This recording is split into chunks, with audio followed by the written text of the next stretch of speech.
Hi, I'm JD Otterbein. I am here at my home with our collection of board games, and my wonderful husband, who got me into playing board games, is playing my cameraman today. We're gonna go through a couple different categories of board games today. We'll go through your two-player games, your party games, and then we're gonna go beginner, intermediate, and advanced for how many board games have you played as to which level you should be on. So, let's get into it.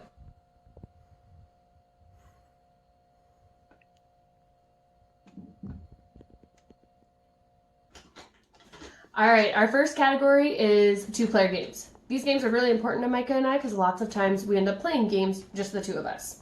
So I have all the games set up here that we have that we think operate really well in two-player. You have Fluxx, Villainous, Five Tribes, Wingspan, and also Yikesers, or however you say this game, and then Boss Monster. I also have some games that I'm going to explain and elaborate a little bit more on, as these are some of our favorites. First up, we have Codenames Duet. This game operates very similarly to your standard Codenames game. The only difference is you are kind of playing with your opponent to make sure that they guess the right answers, and you're trying to complete the mission together. This is a great cooperative game and doesn't make you and your partner hate each other at the end of the game. The next one we have is Space Base. So with this one, you are trying to build a space station and win the game with the most victory points. This game, although you are competing against your opponent, it's not direct combat. So, that's a little bit about Space Base. That one's really fun and pretty quick. Then we have Fog of Love. This is only a two-player game. In this one, you are two characters in a romantic comedy. So you're doing a little bit of role-playing and working your way through stories, making decisions, and seeing if your decision-making matches up in order to win points and see who might win at the end of the game. Lastly, we have Drop Mix. This game's a little bit older. It came out a while ago, but is still coming out with new cards every once in a while. With this game, you are playing a DJ. So there's a couple different modes that you can play in this electronic game. And using cards, you mix your music and can create some really interesting sound mixes. This game's actually going to lead us into our next category, which is Party. For party games, these are games that you can play with a big group. They're really easy and quick to pick up, and they're typically pretty high energy games. You're not going to fall asleep playing these games. So we have Uno Flip, basic Uno. The only difference is you can flip the cards over and it just adds a different layer to Uno. We have Codenames, which you are competing in teams to try and get all of your people guessed right away.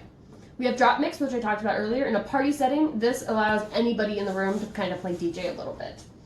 Dawn or Dinner Party. We haven't played this one at all yet, but we have watched a couple videos on it. Seems like it's going to be really fun, and it can be a great, quick pickup game. Tenzi, you can play this game with as many people as you have dice for. So it takes 10 dice a person, and you can buy dice in bulk on Amazon. There's different challenges. It's as fast as you can roll dice to make the challenges. Taco versus Burrito, very dumb, super fun game. You're trying to build the best taco or burrito, and there's some fun cards in there where you can sabotage other players. And then we have Magic Maze, which I'm going to talk a little bit about this one in our next one, but it can be super easy to pick up and can be really fun in that party setting. The ones I'm going to talk about this time, though, are Fluxx and Quelf. So Fluxx, we have a couple different versions of Fluxx. We have the Marvel one, Jumanji, and some Star Trek. There's also the regular Fluxx, there's a math, there's a chemistry. Fluxx, basic rules of this game is draw one card and play one card. Those are the basic rules. Every card in here changes those basic rules, but it's very easy to play, very easy to pick up. If you want to make this more advanced, you mix the cards together and it makes the game take longer. But for your party, pick one deck, run with it. You can play with as many people as you want. Quelf is your quintessential party game. This combines charades, it combines quizzes and scavenger hunts. It is just some craziness.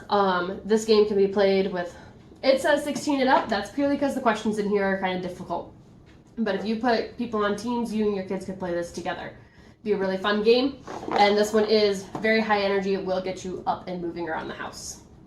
Our next games, we're going to go into beginner, intermediate, and advanced. We'll start off with beginner, which is the perfect games for you if you're just starting in your board game adventure.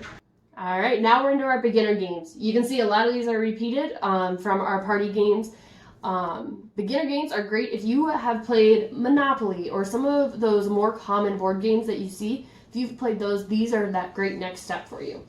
So I'm going to read through these really quick just so you know what they are and why they're here. So we have Uno, Taco versus Burrito, Donner Dinner Party, Codenames, Drop Mix, Tenzi, Flux, Yikes-er, Quelf are all from our party games. We added Here to Slay, Scrabble, Ticket to Ride, and Monopoly. Those are the games that we added this time, and they're great beginner games. The games I want to highlight, we're going to start with Magic Maze. Magic Maze is a really fun game where nobody is allowed to talk. There's one piece in here that is called the Do Something piece. You hit that piece on the table in front of somebody who you want to do something. Every player has one thing that they can do with the pawn on the board, and that is move it either left, right, up, down, or take an escalator. You are trying to steal things from the mall and escape without the timer running out. This game can move really quickly, but without the talking, this game definitely leads to some deep conversations. Then we have Scooby-Doo Betrayal at Mystery Mansion. This is a brand new game from a Betrayal game series that we're going to talk about next. But with this one, you get to play one of your favorite members of Scooby and the Gang and explore all of their different mysteries that they solve in our classic films. This is a great beginner game if you're just getting into board games and want to try something a little bit different.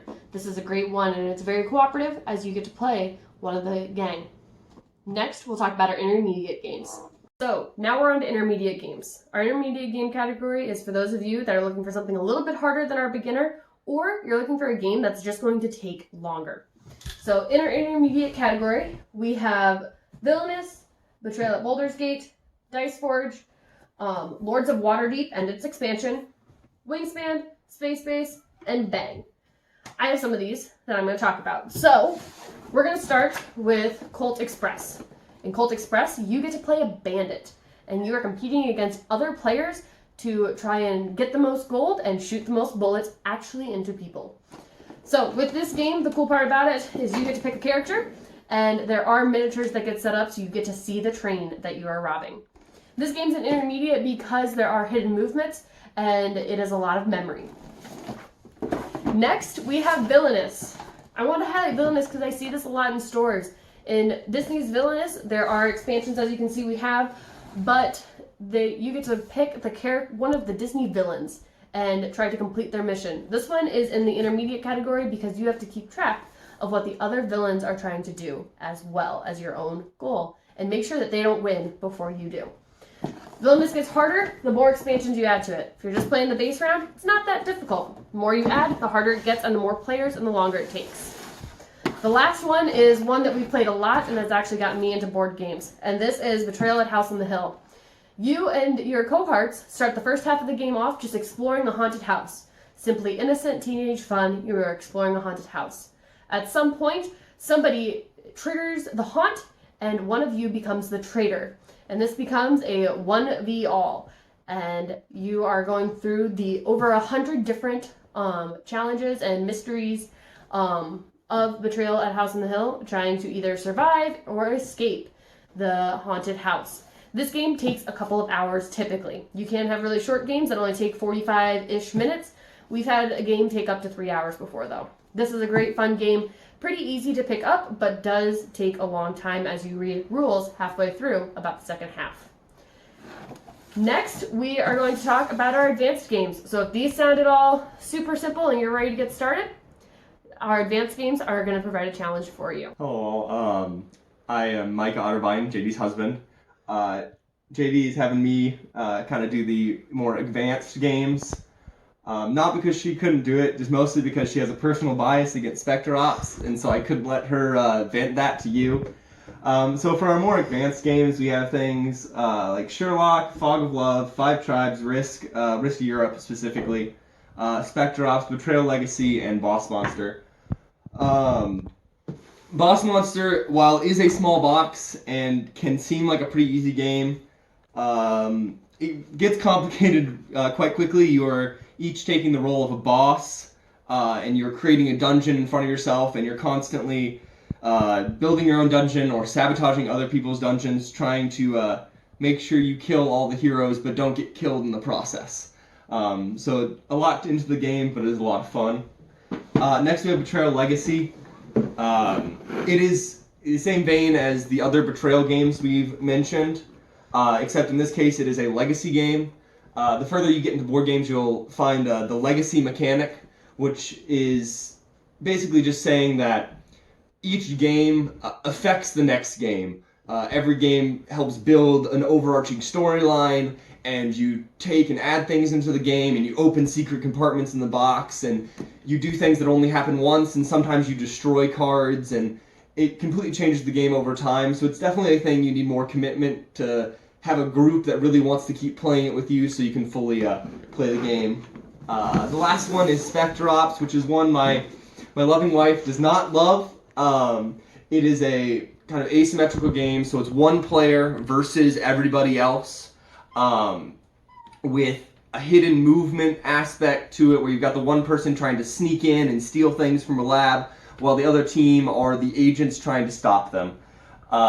This game gets very competitive very easily, and can definitely cause some kind of fighting at the table, especially when you get up to 5 players and one of the people is actually working with the traitor and against the rest of the team. Hopefully you enjoyed a little exploration into my hobby of board games. I need to say a huge thank you to my husband for putting up with me doing this at 9 o'clock on a Tuesday night unexpectedly. And if you have any questions about any of this or any games or have game recommendations for us, we would love to hear them. Thank you.